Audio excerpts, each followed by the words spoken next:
One nation one election का चर्चा काफी जोरों शोरों से है। इस पे आपका क्या राय है, आप क्या सोचते हैं? वन नेशन वन इलेक्शन की बातें हो रही है तो वन नेशन वन इकोनॉमी क्यों नहीं?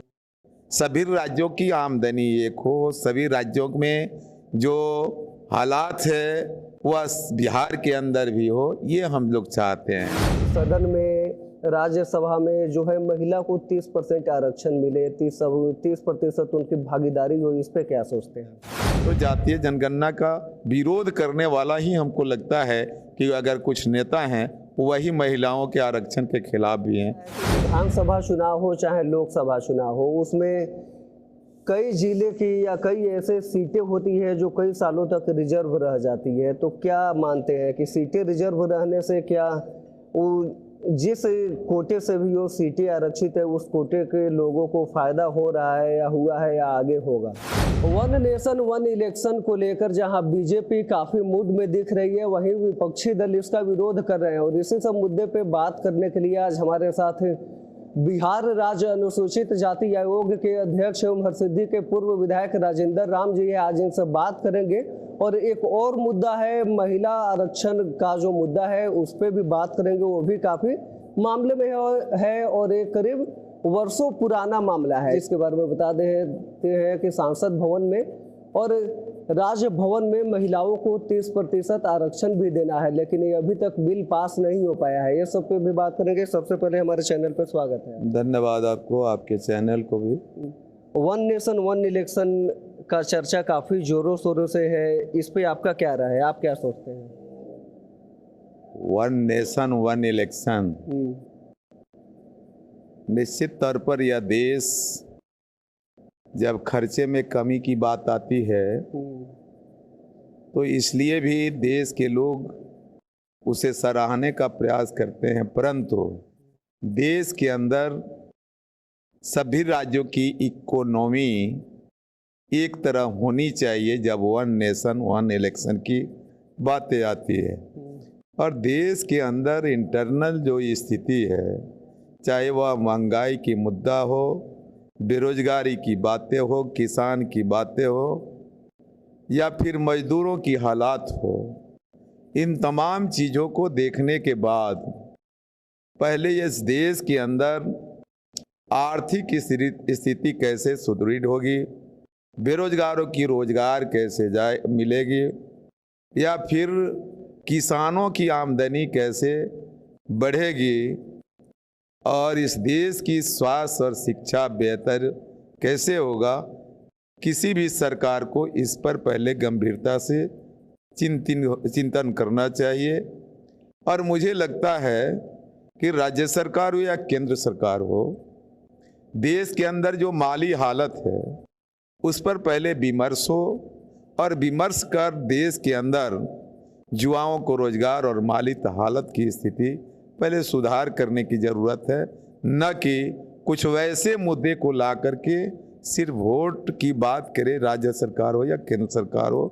तो हम एज ए आयोग के माध्यम से ये कहना जरूर चाहेंगे कि देश के अंदर जब जा रहे हैं, राज्य के अंदर आयोग के माध्यम से हम लोग जा रहे हैं, तो आज भी जो महंगाई के मार की वजह से शिक्षा की बेहतरी नहीं होने के कारण आर्थिक कमजोरी, शैक्षणिक कमजोरी और मजदूरों की जो हालात है, किसानों की जो हालात है, मुझे लगता है कि पहले केंद्र और राज्य सरकार को इसे गंभीरता से लेनी चाहिए, न कि चुनाव की बातें करनी चाहिए। आप आर्थिक स्थिति जो है देश की, बेरोजगारी है, किसान की जो समस्या है उसके बारे में बोल रहे हैं, लेकिन अगर देखा जाए तो भारत में अलग अलग राज्यों में जहां अलग अलग समय पे चुनाव होते हैं, चुनाव आयोग द्वारा हजारों करोड़ों का खर्चा होता है, तो कहीं ना कहीं ये तो इसको माना जा सकता है कि अगर एक समय पे सभी चुनाव हो जाए तो उससे जो रुपया बचता है वो तो राज्य सरकार के कोष में जाएगी, भारत सरकार के कोष में जाएगी, जिससे आगे चल के आप जो समस्या बता रहे हैं उसका समाधान तो हो सकता है। देखिए, निश्चित तौर पर जो आपकी चिंता है वही चिंता हमारी भी है। हम भी यही चाहते हैं कि देश के अंदर जो फजूल खर्ची है वह रुके, परंतु सभी राज्यों के साथ एक तरह की इंसाफ होनी चाहिए। वन नेशन वन इलेक्शन की बातें हो रही है तो वन नेशन वन इकोनॉमी क्यों नहीं? सभी राज्यों की आमदनी एक हो, सभी राज्यों में जो हालात है वह बिहार के अंदर भी हो, ये हम लोग चाहते हैं। हम ये ऐसा नहीं है कि खर्च की बातें कम होने पर किसी को कोई एतराज है, वन नेशन वन इलेक्शन हो, परंतु जो सभी राज्यों की हालात है वह उसमें बिहार की भी हालात बेहतर हो, इसके लिए पहले किसी भी सरकार को सोचनी चाहिए। और हम तो यही चाहेंगे कि देश की सरकार जो बिहार की हालात है उस पर निश्चित तौर पर विचार करे, और पूरे राज्य हैं जो देश के अंदर राज्य हैं उनकी जो बेहतरी होनी चाहिए, कमोबेश सबकी बराबर होनी चाहिए, परंतु कुछ राज्यों की स्थिति बहुत खराब है। तो जब हम वन नेशन की बात करते हैं और वन इलेक्शन की बात करते हैं तो हम इसी नेशन के अन्य राज्यों की स्थिति क्यों खराब और किसी अन्य राज्यों की स्थिति क्यों अच्छी है? इस पर निश्चित तौर पर सरकार को संज्ञान लेनी चाहिए। पहले देश के अंदर एकरूपता होनी चाहिए आमदनी के मामले में, इकोनॉमी के मामले में, और तब अन्य बातें करनी चाहिए, जहाँ तक मेरा मानना है।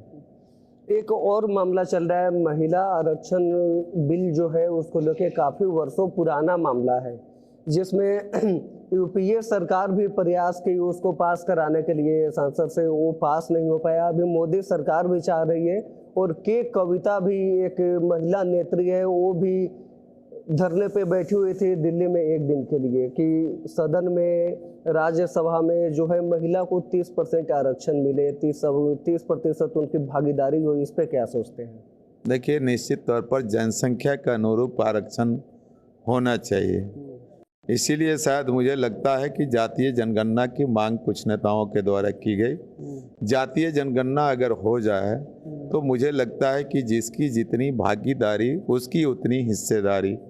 महिला आरक्षण के खिलाफ में मुझे तो नहीं लगता है किसी को जाना चाहिए।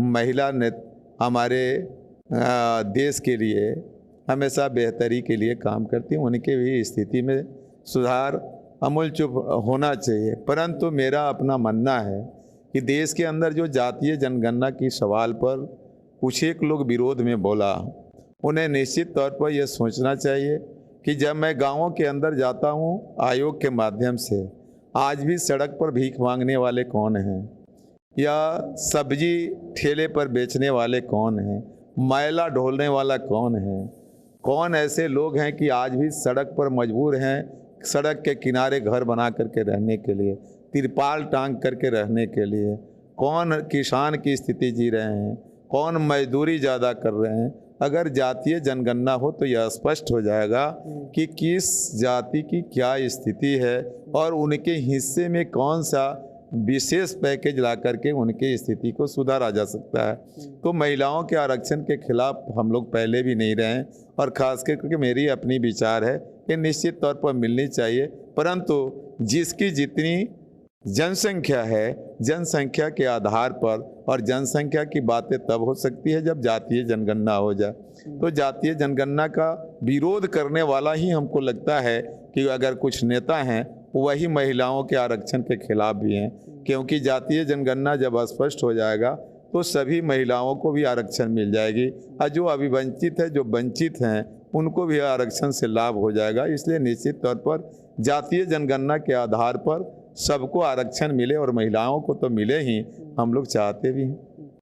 एक सवाल और है कि अक्सर देखा जाता है कि विधानसभा चुनाव हो चाहे लोकसभा चुनाव हो, उसमें कई जिले की या कई ऐसे सीटें होती है जो कई सालों तक रिजर्व रह जाती है। तो क्या मानते हैं कि सीटें रिजर्व रहने से क्या जिस कोटे से भी वो सीटें आरक्षित है उस कोटे के लोगों को फायदा हो रहा है, या हुआ है, या आगे होगा?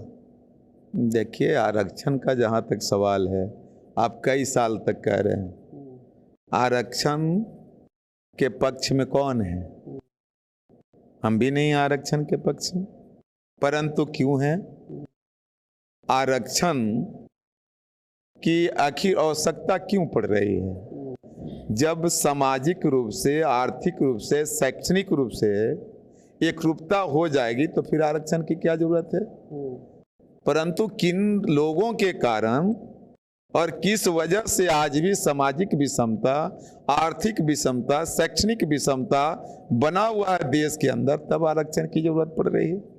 अब आरक्षण का सीट जहां तक कर रहे हैं, जहां पर चुनाव का बात है, ये चुनाव आयोग की अपनी मामला है और उनकी अपनी मसला है। चुनाव आयोग इस पर अपनी स्पष्टता देगी कि आखिर किन कारणों से एक ही सीट लगातार आरक्षण। लेकिन मुझे तो नहीं लगता है, जो चुनाव आयोग ने रोस्टर तैयार किया है, चुनाव आयोग के द्वारा जो फैसले लिए जाते हैं, एक समय निर्धारित है, उतना ही दिन आरक्षित रहता है और पुनः फिर वह जो है जनरल हो जाता है, दूसरी जगह आरक्षित होता है। इस तरह का अगर कोई मुद्दा हो तो आप बताएंगे, लेकिन मुझे नहीं लगता है कि इस तरह का कोई मुद्दा है। चलिए, अभी हमारे साथ बिहार राज्य अनुसूचित जाति आयोग के अध्यक्ष राजेंद्र राम थे। जैसे हमने आपको बताया कि वन नेशन वन इलेक्शन और उसके बाद महिला आरक्षण बिल जो काफ़ी वर्षों से पेंडिंग में है, पास नहीं हो पाया है, जिसको लेकर विपक्षी दल भी जागरूक दिख रहे हैं और मोदी सरकार भी जागरूक दिख रही है। ऐसे में देखना है कि वन नेशन वन इलेक्शन कितना सफल हो पाएगा और अब की बार चुनाव में या जो 2024 में अगर चुनाव के बाद सरकार बनती है तो जैसे पूर्व में वादा भी कर चुकी है कि महिला आरक्षण बिल को हम पारित करेंगे, तो क्या बिल पारित हो पाएगा या नहीं हो पाएगा, इस मसले पे आपको आगे रिपोर्ट देते रहेंगे। आप सत्याग्रह टाइम्स देख रहे थे, मैं हूं सानू पांडे, बहुत बहुत धन्यवाद।